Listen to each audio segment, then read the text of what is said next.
Graça e paz, vocês estão bem? Aqui é o Pastor Léo. Estou meditando um pouco sobre o pecado e suas consequências na humanidade.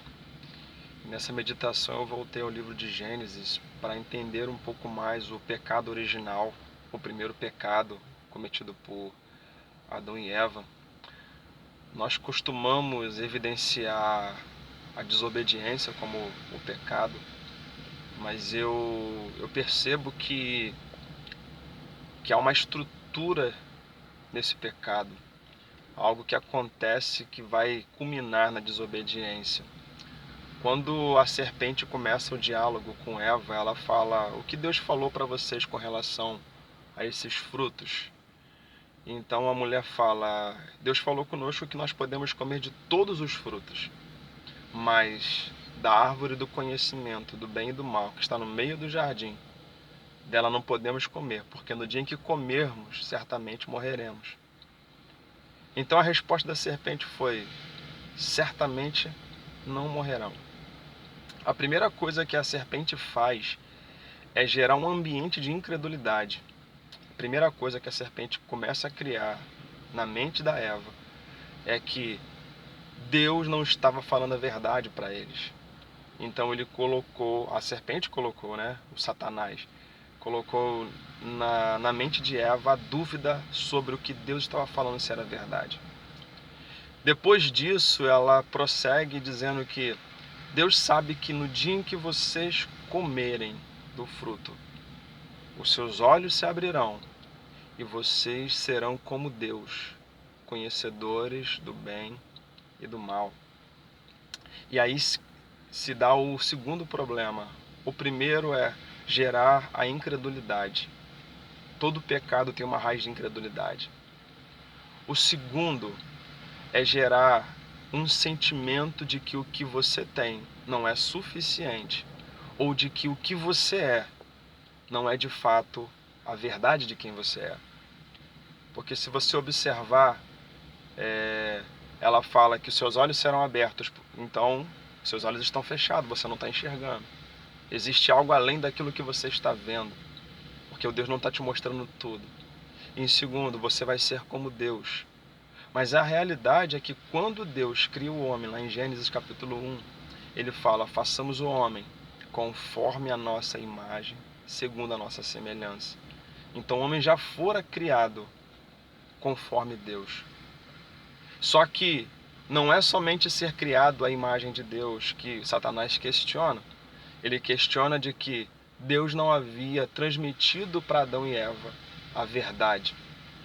Então ele dá a Eva e Adão uma alternativa da verdade. E esse é um outro problema que gera muito pecado, que o pecado na verdade gera em nós. Nós somos muitas vezes conduzidos para encontrar uma verdade aquém de Deus. Então, primeiro ela cria incredulidade, depois ela incentiva a busca de uma verdade sem Deus. E isso vai gerar a consequência que é a desobediência. Então eu compreendo que essa é a estrutura do pecado. Consequentemente, quando Deus vem ao jardim na viração do dia, Deus chama Adão: onde você está?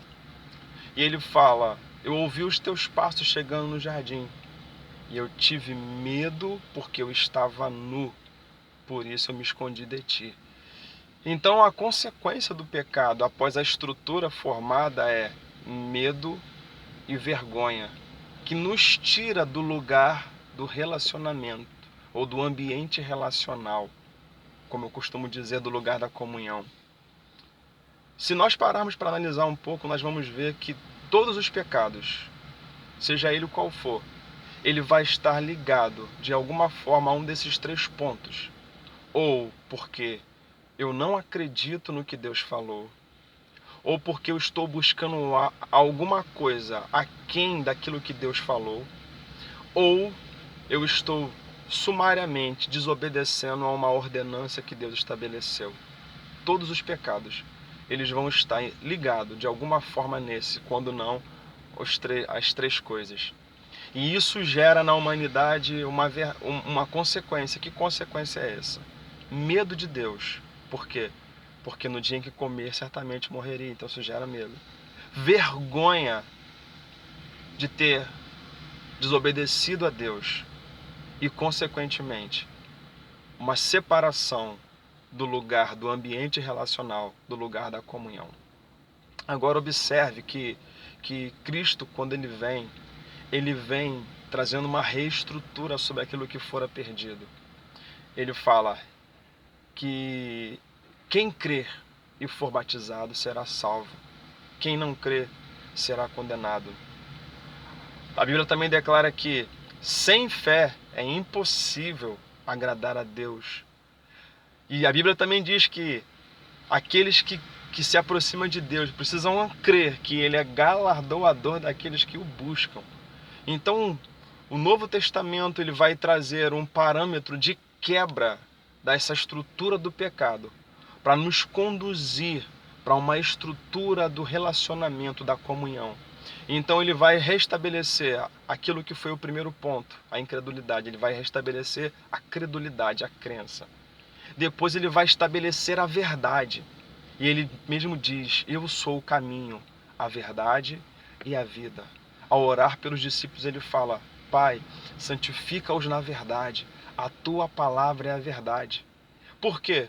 Porque estabelecendo a verdade, a busca por uma verdade paralela vai ser quebrada. E aquilo que Deus afirmou de sermos a imagem dele na criação, que fora quebrada pelo pecado, é restaurada quando cremos em Deus, porque somos feitos à imagem e semelhança do seu Filho. E aí somos inseridos no terceiro ponto da obediência, porque aquilo que era incapaz de nós conseguirmos fazer, nós conseguimos agora fazer, porque somos reinseridos a um ambiente de poder, de conseguir realizar a obediência naquilo que Deus determina para a gente. Então Cristo vem para quebrar essa estrutura do pecado, nos levando de novo para a credulidade, a entender que a verdade só é a verdade quando Deus libera sobre nós e nos inserindo num ambiente de obediência. Quando isso é restaurado, nós conseguimos perder o medo, a vergonha e somos reinseridos num ambiente relacional. Por quê? Porque a comunhão que fora perdida no jardim fora restaurada por Cristo. Então não importa os níveis de pecado que nós tenhamos entrado, se nós crermos em Jesus, vermos e entendermos que Deus, a palavra que Ele libera sobre nós é a verdade, nós somos inseridos num caminho de obediência e somos restaurados para esse ambiente relacional, esse ambiente de comunhão. Então, volte-se para Jesus. Não importa o nível de pecado que você entrou, volte-se para Jesus, porque Deus quer restaurar com você a comunhão. Deus abençoe você. Fique na paz.